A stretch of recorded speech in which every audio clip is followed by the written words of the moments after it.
जो साधना जो दास आपको दे रहा है, भगवान ने जो दी है, ये बिल्कुल भक्ति ये है। इसके अतिरिक्त कोई साधना भक्ति करते हो तो यूजलेस है। और चाहे उस साधना से सिद्धियां भी प्राप्त हों किसी अन्य उपासना मंत्र से, और यहाँ आप एक दूसरे के ऊपर प्रभुता भी प्राप्त कर गए हो ऋषि व ऋषि बन के, लेकिन अंत बुरा ही होगा। एक सुखदेव नाम के ऋषि थे, बहुत बड़े साधक थे और बड़ी डट के भक्ति करी थी, और ना जाने कितने बार उसने भक्ति की थी, ऋषि भी बना, फिर एक बार 84 लाख योनियां भी भोगी। एक बार उसको गधे का जीवन याद आ गया, पिछला कोई ट्रेलर चल गया उसकी बुद्धि में। पुण्यात्माओं, आप जी ने जितना भी आज तक जीवन जिया है, किस किस जीव का, आपके आत्मा के अंदर अंतःकरण रूपी आपके कंप्यूटर में, उस आपके मेमोरी कार्ड में टोटली जमा है, टोटली, आज से लेकर जब तक सतलोक से आए हो आप यहाँ तक, तो वो आपके अंदर कोड वर्डों में जमा है। राजा भी बने हो आप, रंक भी बने हो, पशु भी बने हो, देवता भी बने हो, ब्रह्मा विष्णु महेश तक की पदवी भी पाए हो, और देवता इंद्र की पदवी भी आपने प्राप्त की है। आप पशु पक्षी गधे कुत्ते सूअर भी बने हो।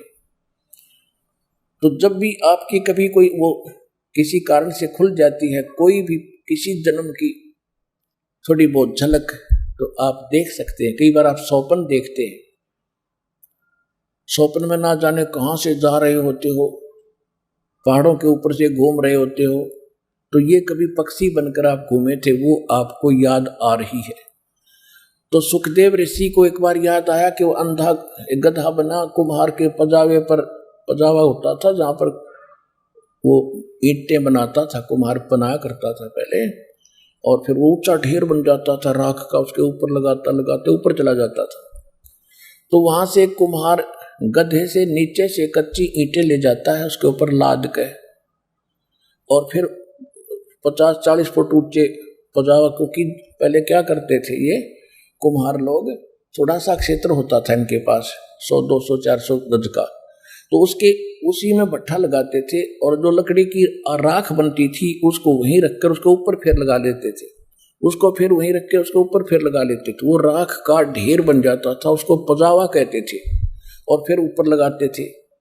इस प्रकार वो बहुत ऊंचा बन जाता है। तो नीचे से कच्ची ईंटें ले जाता गधे पर लाद कर, और ऊपर उतार के तुरंत पक्की भर देता है गद्दा जब्बे उसके बोरे में, और फिर 2 मार का डंडे नीचे चालता करते।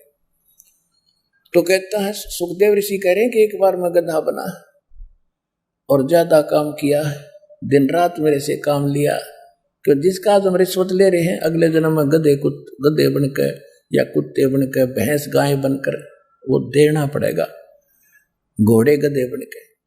तो वो पूरा कर रहा था, खूब काम लिया, और फिर वो अंधा हो गया। अंधा होने के बाद उसको छोड़ दिया।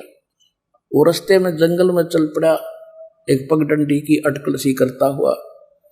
काफी दूर जाने के बाद शहर से एक नाला था, नाले में गिरने लगा, तो अंधा गधा बचने के लिए छलांग लगाना चाहा। छलांग ऐसी लगाई कि आगे का मुंह दूसरी साइड, पिछला बैक पिछली साइड में फंस गया, नाले में फंस गया, टांग लटके लो। वो थोड़ा नाला था, तो आने जाने वाले इक्का दुक्का व्यक्ति जा रहा था वहां से, तो वो निकाल नहीं सका, उसके ऊपर पैर टेक के और पार हो जा, पुली बना ली उसकी, वो गधे की। हफ्ते 10 दिन में भूखा प्यासा वो मरा। तो सुखदेव ऋषि कह रहे हैं कि मुझे वो बात याद आती है तो मैं भक्ति घनी करता हूं।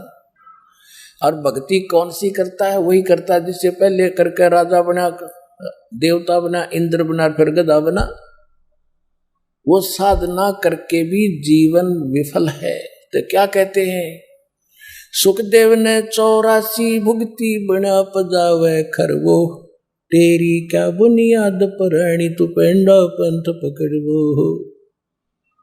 सुखदेव ने 84 भुगती बना पजावे खरवो, खरवा ने गधा, और तेरी क्या बुनियाद पराणी तू पेंडा पंथ पकड़वो। पुणात्माओं, इसको कहते तत्व ज्ञान। एक पंक्ति में कितना गहरा ज्ञान दे दिया कि भोले आदमी, और इसको कहते हैं सतगुरु। दास को ज्ञान दिया परमात्मा ने इन अपने गुण रहस्यों को समझने के लिए। क्या कहते हैं कि सुखदेव जैसे ऋषि वो कितनी साधना करते थे, आप तो कर भी नहीं सकते ये दो अन्य देवताओं की भक्ति और ब्रह्म तक की साधना। और वो बना पजावे खर वो भी गधा बना। और तेरी क्या बुनियाद परानी, तू पेंडा पंथ पकड़। वो कौन सा पेंडा माने मार्ग, कौन सा पंथ, कौन सा पथ जो हम बताते हैं, जो सतगुरु बताता है, वो मार्ग ग्रहण कर जब तेरा छुटकारा हो।